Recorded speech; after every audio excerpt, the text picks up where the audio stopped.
does your office initiate for a multiple investigation on the policy controversy, considering that this member were leaked from their post because of the mowing incident, considering that policy is a councilor and chairman of the committee on police?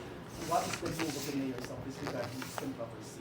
Well, when this was relayed to me by the city director, I think 2 weeks or a week ago, if I'm not mistaken, naghimo sang immediate nga tikang ang atong Bacolod Philippine National Police. So, on the aspect of criminal investigation, that is within the purview of the PNP. If we're talking about administrative, if complaints on Philippine National Police, on the PNP personnel, you have IAS and or PLEB. Okay. So on my part, if there are complaints outside within the jurisdiction sa nga mga agencies, we would welcome it. On the aspect of elected officials, kung may reklamo, you have nasa kuni ang panungsod. But siguro until and unless nga may ara sang complaint abi nga wala maktuhan nga wala naging tikang ang concerned agencies, then we can look into it. Then did you call the attention of policy and let her explain this her side? Well, member siya sa legislative branch. Okay. So, as I said, we are a co-equal body. Mayor, regarding sa ano na subong ang shares na ganyan sa Today, nag-start kami sa area sa Banago, okay na sa Maga. And by Wednesday, we will have a bigger group na mag-undertake sang clearing dira sa area sa Banago. No? Joint officers na siya. Actually, subong initially nag-start na.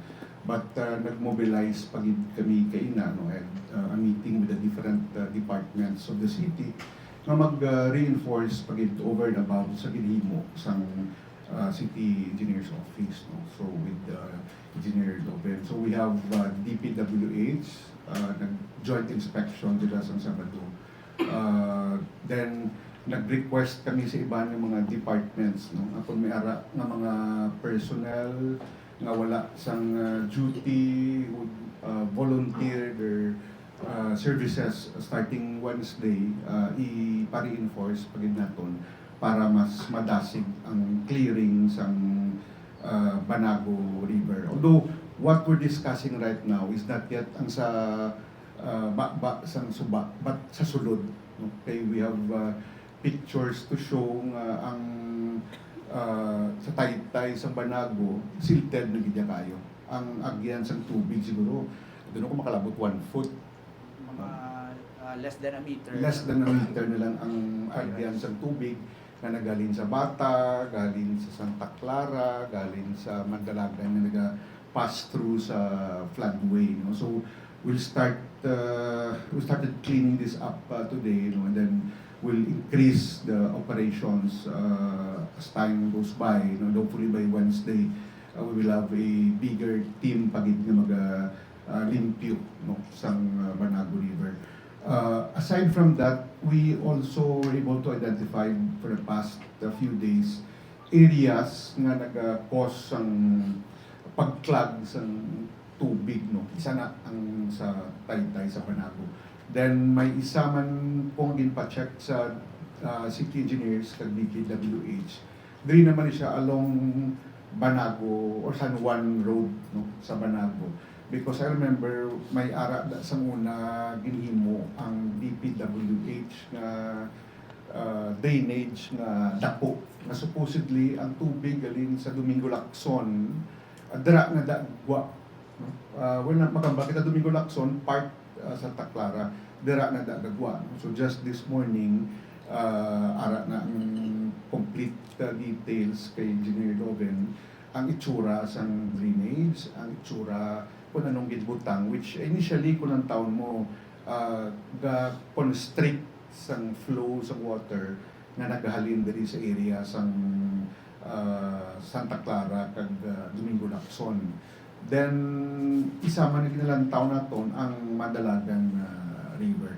So damo gid sang Ulubrahon on the northern part or northern barangays of Bacolod City, and that includes barangay 6, 8, 2, 1, kag ang Banago, then diri pa sa Bata, Mandalagan, kag Villamonte. Are you referring to the Asinan, Mayor? Yes, yes. Who is the owner of the Asinan? I have to check kung sinong tag-iya sila. What is your plan? This story? I-refer namon sa City Legal kag sa DPWH. No? Iti ang pictures ara na. We can show the pictures or there in a while. Mayor, are we receiving more than average rainfall ang tapos mo? Lately, based sa reports ng DRRM, no, nagsaka siya last week. But if you will compare the rainfall last week and that sa pagbaha sa northern parts of Bacolod, I think it's triple or quadruple ng volume. I think mga 44 mm ba to.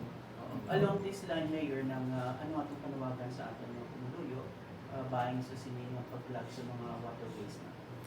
Well, we continuously appeal for each and everyone's support, no, in terms ng ila sining garbage, no.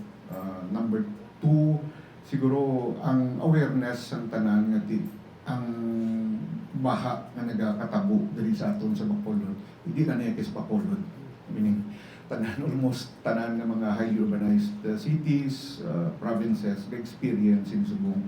So probably this is already a wake-up call. The nature is sending a message to all of us. But we will not make this as a justification. This is not to justify the situation. This is just to open our eyes that we have a very big challenge ahead of us that we need each and everyone's support. No? So the part sang LGU sa Bacolod, damot-damot kami sa Ulubrahon. May so far damage houses, Mayor. Kag pila ka bilog. Kag pila anong assistance sa Tagsing City? Good morning. Sa DSSD head natin. Yes, so good morning. So, sa recent nga flooding, may ara kita 15 reported nga partially damaged houses sa Granada, Sumag, kag Tangub. So, ang 12 na da is sa Granada. And na-validate na siya sa aton mga social workers. So, eligible sila no, to receive assistance. Ang partially damaged nga houses, maka-receive sila at 10,000 pesos. So, wala man so totally damaged. That time, wala man sila nag-evacuate since pwede pa ma-istaran ang certain portions ng ilang household. Anong cost ang damage? Ang iba, nadagdagan sila sang kahoy, so naiguan ang ilang atop, and then ang iban man, kay grabe ang hangin, and then niara man nga na anod ang certain parts ng ilang balay, like ang ilang kusina, so amo na siya nga in-declare nga partially damaged. Kag invalidate man sa mga barangay captain through sa social workers. Kay sulatan sila case study, kag in-picturean nila balay, kay part siya sa requirements. We receive information that the back chief assistance or counterpart of 15,000 pesos went down to only 10,000 pesos. Is true or no? That's not correct. Whatever na ginahatag sa syudad remains the same. That's 15,000 per case. Mayor, Did you related sa close the flood, one shop? There's no more back shift office sa Ayala. Pag-start siguro. No? But right now, tanan nakabalik na. Siguro, ang back shift, pagsunod na mo, June 30, pagka July 2, nag-normalize ang operations. Although may mga personnel during June 30 and July 1. Because I had a meeting with all the head of hospitals, private hospitals last Friday. Kaya Mayor. may katuto ko nung Saturday, kinambalan sila mag-claim sa ilang back chip card nila na kung hindi na din. Mayor, if I may. Attorney Martin. Si Ms. Carla, you're referring sa mga one-stop shop natin. There used to be a desk for back chip, no?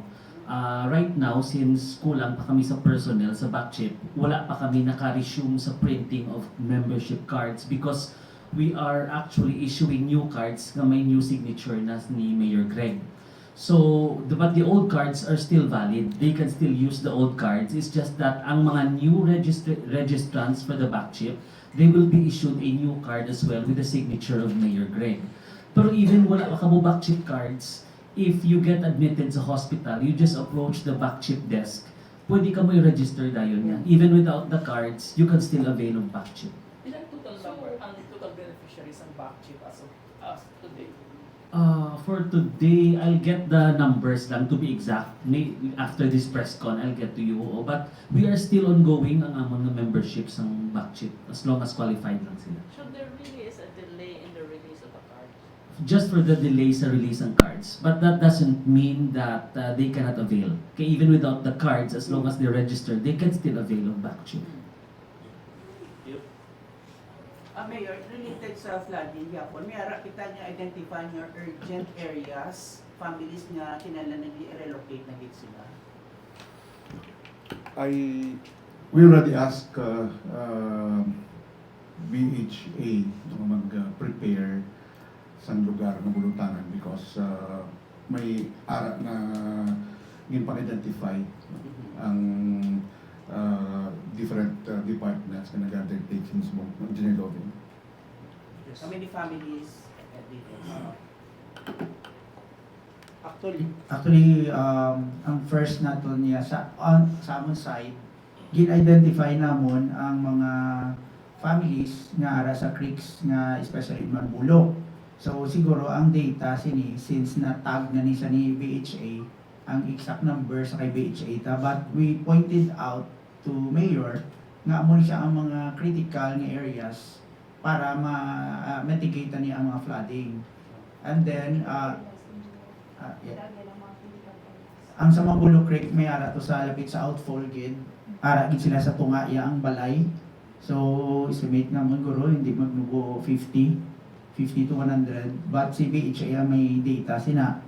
And then ang sa mga rivers naton no sa like in the Banago Creek sa bakba man or sa lapit sa outfall may mga illegal structures manyara sa river. So and then siguro ya ang sa those ang directly ara sa depressed areas nga kon every time magtudo ulan magsaka ang rivers gakalabot sila siguro i-base talaga na sa records ang DSSD and DRRM. So for relocation? Relocation gina sila kay ara sila sunga sa river. So mahalin ginada sila. Ano nga barangay na? Banago may ara. Kag sa may Mambulok is I think barangay 8. Two barangays. So far sa mga amon niya identification may ara pag-idiban nga gasigi kami. Wala total figure. Kailangan. Estimate lang. Ang sa creek to amo tong sige naman di guro mag 50 to sila kabilog but si BHA may data na da kay dugay na identify man. So may Mayor, sa capacity. imo EO nga clearing operation, so far, pila na ang natagaan sa gawan na to? I'll ask City Liga to submit report kay Damo na. Mayor Greg, good morning. We're Yes. from PIA. Just to reiterate, what are our long-term and short-term plans to address flooding risks? Short term, improve garbage collection, clear waterways, man yung pinaka-urgent and doable din naman hilimuon. Ang midterm hilimuon as agreed upon with our meeting last Monday with DPWH and Congressman Aldi, they will take charge of the anti-flood projects sa Kwa, sang ang sa mga mouth sa river, and then ang sa mga drainage, pasulod, city will take care of it. Follow-up. Sa garbage collection improvement mayor, will you call for a review sa IPM na contract? Ang ako is, twice ko na sila gin-meet, and they submitted their route plan for the collection. And within the week, we will ask for another route plan, this time involving barangays. Kaya asked them last week na i-ensure an efficient collection within downtown area. Then consistent collection kung ano ang agreed upon na day kag oras ang collection, so as not to allow ang aton nga mga business establishments kay pagwa ang basura sa ilang mga baligyan. Kaya tendency kung hindi makakolekta efficiently ang garbage collector, ibutang sa kwa. So kung pagwa, naptanan na siya. No? So kung naging nagatag na ko na sila sa instruction. No? But this week, ang party naman sa mga barangays natin. Pero yung schedule na pagkuha sa collection, ay sa garbage, dumiyara naman na sa contract. But it was not signed, meaning there's no agreement between IPM and the city as to the schedule, daily garbage collection route plan. So ay nagipasubmit ko sila kay para makapirmanay ng syudad kag sila na dapat amo nila nga sundon, and then ang pagbutang sa hotline nga dapat hindi private na number kundi iya number sang Benro kag iya man sang IPM. So are you committed also to sukong sa audit? Yes, because that is part of the agreement between IPM and the city. They are being paid to collect the garbage. No? That's why they have to comply. Pero Mayor, just in case you are moving also to open the bidding next December for other contractors? Well, ang bidding is open to anyone. There's no such thing as exclusivity as to companies doing services to the city. It's a public bidding, meaning tanan may mga experience can join, and those who will provide what is most favorable to the city and more efficient, definitely muna dara na i-award sa city after the bidding procedure is undertaken. Can we ask about the HFMD response of city? And how anong extent? Is it alarming? It's not. Good Morning. Hello, good morning. Doc Okay, Riggs. Good morning, everyone. Sir, good morning. Regarding your HFMD, no, the city has accounted 78 cases from January 1 to July 12. So actually, this is 239% higher than the cases last year we had, which was 23. So if you look at this, basi makita niyo nga damo kamo may mabatian niya reports or from all other sectors na damo sila HFMD cases, but actually they are not reported to City Health. So if you look at it, ang mag-capture na mo yung reports na gin-submit sa amon are those with case investigation forms kag nag-consult sa mga doctors naton, hospitals, and forwarded sa CHO. So all others na hindi ma-capture ang reports, ma'am, hindi naton ma-account. So they it has to be documented na these are HFMD. So the number could be valid. Yes po. Anong respond? Is it clustered or it's Actually, as per reports that we have received, wala kami yung clustering na na-receive. So, if siguro kung nami ang reporting sa aton nga mga health centers or atong private na MDs and the people under, we could capture the actual data that we have. But nevertheless, we have regularly post through social media sa mga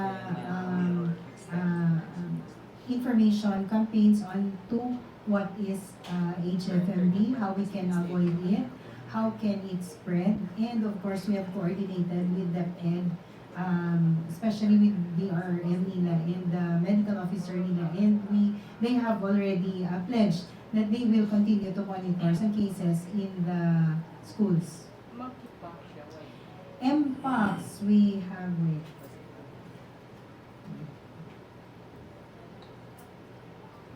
For our Mpox cases, we have 7 na tests. 4 ang negative, 1 discarded, and still 1 confirmed. We are awaiting for the results ng isang gin-send out natin last week. Dok, ang ano about ang leptospirosis, pinagtaas din and ang threat tungkol sa mga binakasunod. With leptospirosis, so statistics natin, siguro no, from January 1 to July 12, we have 15 cases. So these are all from the hospitals na na-admit, and we have 6 deaths.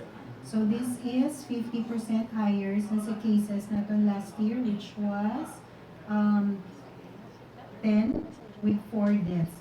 So all in all, no, literally sa 60 natin nga deaths, ang isa undocumented ang exposure to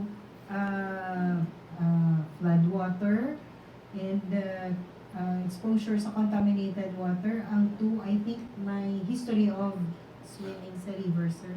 Kagang 2, 3. Ang 3 had a history of wading in flood water. So, if you would ask with what the city does, we continuously give updates no sa mga cases na to sa lepto sa aton social media and all platforms, and also we make available ang aton prophylaxis sa aton tanan na health centers. So all they have to do is to go to the health centers to avail of the prophylaxis. It's for both the young and the old and the pregnant. So we also have asked sa aton barangay health workers na sila mismo ang mag-go down sa field and give out sa aton doxycycline or aton azithromycin as part of our prophylaxis. Dok, di ba last year, naglubo yung cases? Anong rason? Nagtaas naman ito this year? I think damo kita guro sa inyo consider na factor no number 1 ang habal ni Mayor ang garbage gate naton, which is the main culprit why ang aton nga rat population also increases. Kasi syempre kung may food sila, they tend to increase man. So if we control siguro ang food supply ni rat population, I think amugin ang guro ang ano na to no makontrol man naton. Given na iya climate change, we cannot do away with that. Siguro isa man is if we can help our nature, our planet, kung paano tayo i-control man or ma-help man natin nga ma-mitigate man ang climate change, that would do a bit. But literally, as to the rodent control, namin aside from the natural na way that we can, probably we can do the chemical aspect, but as far as logistics man would concern us, siguro ang the best way that we can do is for all the residents man no, the communities man to their share. Kasi sir, ang aton nga the higher ang population ta no samtang dasaka ang population ta, the more garbage na gina-produce. So isa ko no ka tawo would average 5 kilos garbage per day. Isa lang na pala nga kung magdamo imo nga household members, so the more garbage that we produce man. So I think we need to balik sa reduce, reuse, recycle sa aton garbage po. Mayor, consider this sa clearing sa aton creek. This is along Mambulok. Yeah. Ang residents nga, do you think we can clear this thing out? Including this one? I'm sorry. Ara na siya. So, actually, magkabo kami dira nga identify sa dalong sang taytay sa Mambulok na siya. Even sa barangay 2. No? So, katuan namon sa BHA, no? Then natural we have to prepare man the site or the relocation site na butangan sini sa ila. So that's why nga ini nga efforts hindi ka ni siya sila nga gubuon mo nga way ka butangan unless nga abandon. Just like sa ibang nga areas dali sa Banago naging clear sang Friday, no? Pagkadamo to abandon tikit yung mga structures na ngara mismo sa suba, no? So this is going to be an effort by different departments of the city. Do you have time frame, Mayor, for that? Time frame, ang subong is clearing, no? Hindi nga with continuous. Actually, this is my third week in office, 21 days, third week. So, within the week, ang massive gid nga clearing sang waterways dari sa Banago. Mamuning amon priority. Kiti last 2 weeks ago, Mabulok Creek, no? And then, we will also we have been looking at the outfalls sa mga dalagko ng mga suba. And then, for the past couple of days, no, binalantaw naman ko din pagid ng mga areas na kinanglan pagid namon na i-clear. And that includes primarily ang aragin sa mga waterways na ito. Pero Mayor, kung i-relocate na sila, Mayor, may bakante na relocate. That's why the Bacolod Housing Authority is going to assist and facilitate this one. Mayor, the President is about to deliver his State of the Nation address. What's your wish list and what do you hope he'll discuss? Siguro ang number one, the continuous support of the national government in terms of environmental programs and projects. No? Kaya amon ting atong gitsubong darigid ang atong focus subong eh. No? The social services are there but inigit ang amon kinanglanon diri sa kinanglanon ta subong darigid sa Bacolod City. No? Like again discussed last week with the DPWH, no, the diversion channel. Ang diversion channel cannot function kung wala fully kung wala pump gate, kung wala sang flap gate, no. So this needs a funding from the national government. So hopefully tani ma-include na siya if not this year, early next year, kaya kanubon sang facility nga hindi siya operational, fully operational, kung wala sini nga mga engineering measures. That's because of the invert elevations. Among others. Among others. Kaya ang diversion channel, babaw ni siya, napapanaog sa baybay. No? Hindi pwede nga i-open mo. Kaya kung taog, masulod ang tubig, we will be having more problem. That's why we need to have a flap gate dra. Kaya kung magtaob, hindi magsulod ang tubig. Kag kinanglan ng pump gate, kaya kung taob siya, ang tubig i-pump pabalik sa upagwa kadto sa baybay. So ano po yung wish list? Basically, ang sa akon at this point in time, amo na gid siya eh. Amo ning priority gid naton subong.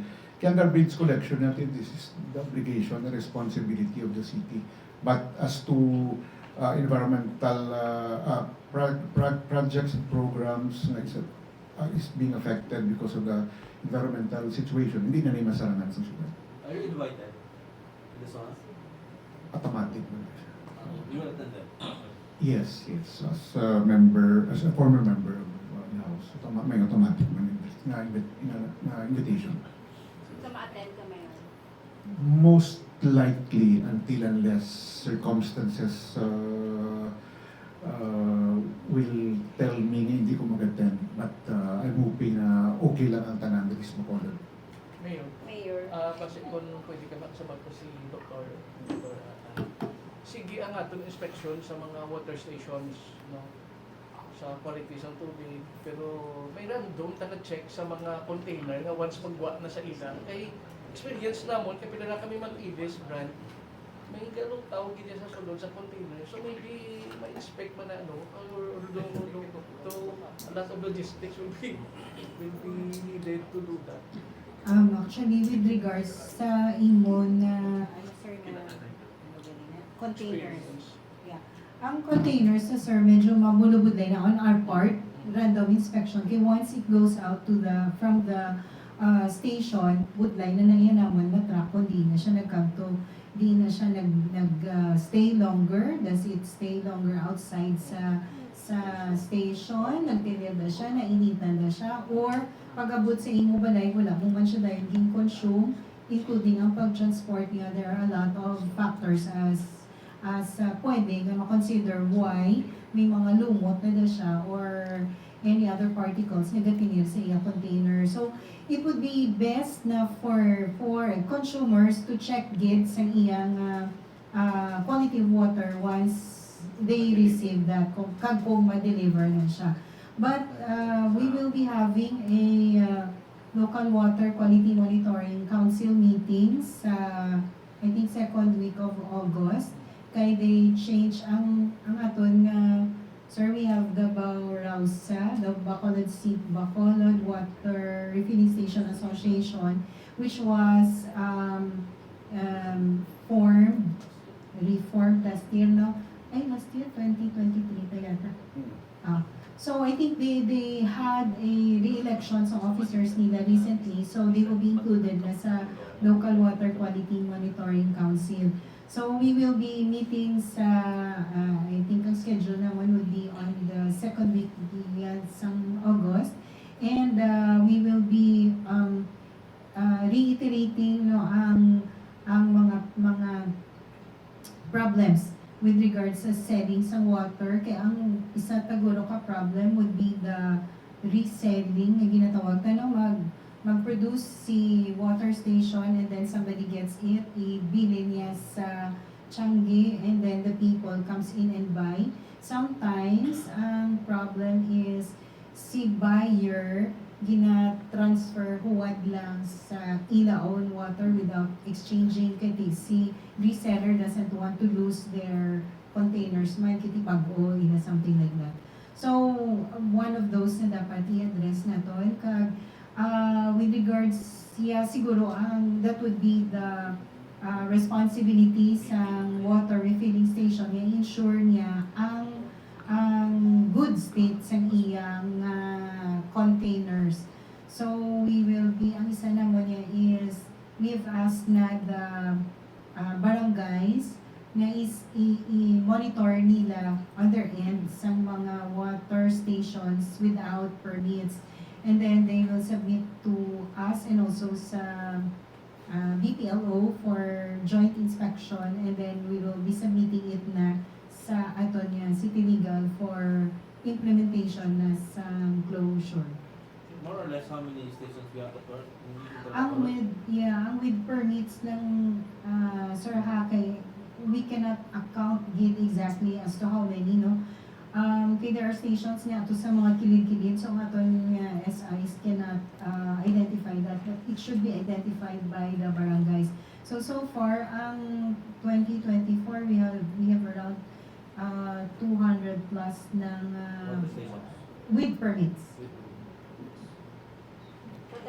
Shops How is the financial state the city when you took over? Is it healthy and healthy or how's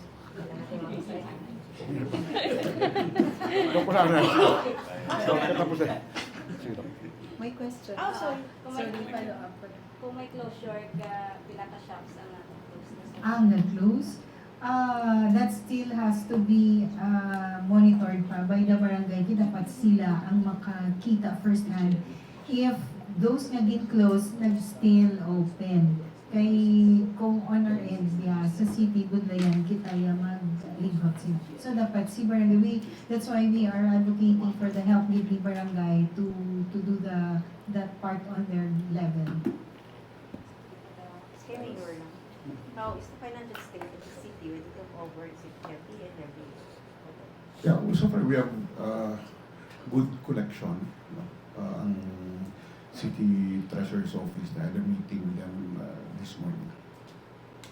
So wala problema ngayon? We live within the means allowed by the budget that was approved, and as much as possible, ang akong ginambal sa mga different departments. If pwede malang agasto ang syudad nga ma-limit nga pwede mo lang makasave kag ma-implement mo lang ang mga projects, the better. Will you ask Because, for, sorry. yeah, because these are government funds. Yet. You have to ensure gid nga tsakto ang paggasto. That includes tanan ng mga departments, even the mayor's office. And regarding that, siguro, I'm very happy because there are a lot of private individuals nga hindi na magpangalan but they've adapted sa aton ng mga restrooms diri sa government center. If you notice, ang sa third floor, ang sa duwa ni ka restroom, babae kag lalaki, tapos na ni siya. So no government funds were used para i-upgrade ang aton ng mga restrooms. Ang sa ground floor din check okay na almost tapos naman. And tanan ng mga restrooms diri sa government center. No? So there are a lot of persons na nag-signify sa akon they will do the repair kapag uplift sa aton ng mga restrooms. Ginapasalamatan with sila tanan. 12:05. We're down to our 2 or 3 questions. Before we Update wind up. Mayor sa Mascara.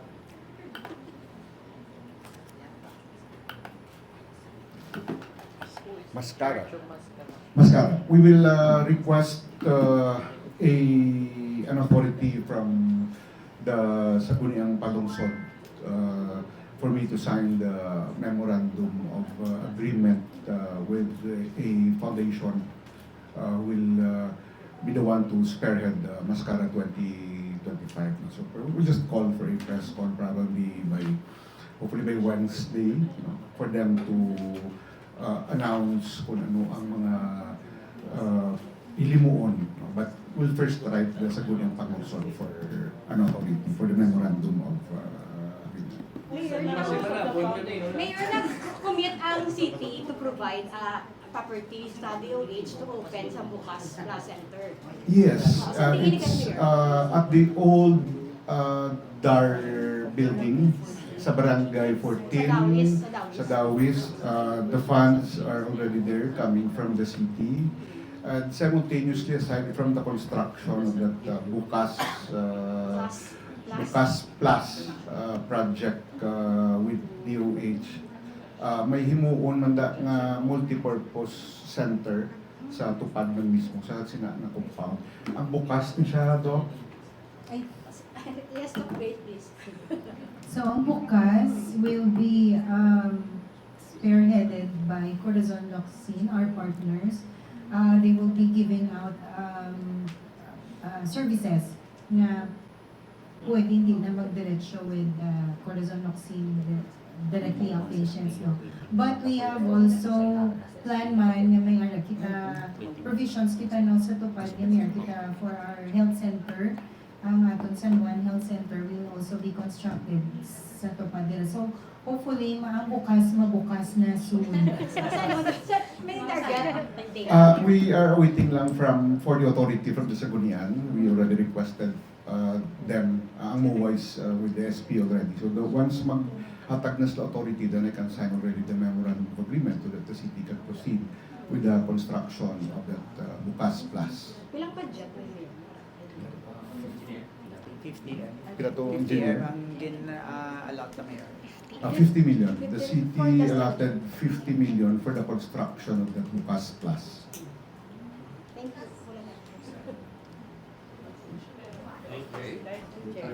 In closing, siguro, this again an appeal for everyone. I don't know where this came from, but please let us not try to spread fake news because maluwi kita sa mga kabataan. I mean, if nanamian, kamuya magpalapta aga pasang banwa, sang fake news nga wala klase, yung pagpasala pag yung maginikanan kag kabataan. If ka pa nami kamo, imuan nyo lang sa lawas, hindi na yung pag-iintra ang bilog na Bacolod. I already asked our city legal to coordinate with the NBI to investigate this matter. Kasi hindi nga butang dapat imuan sa istorya, no? Especially nga kalain nga dan sang chimpo pila na kami adlaw pagkatapos mapagwa kay mo fake news na wala klase.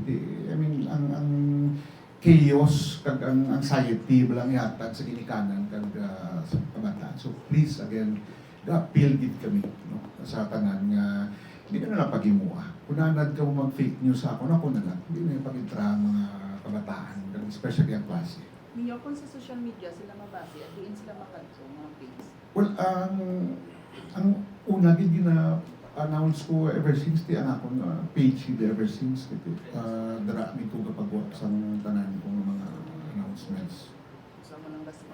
Yes, no. And ginagapadalaman kami informations no, sa media outlets if there are announcements to be made, especially no wala klase. Thank you. Thank you, Mayor.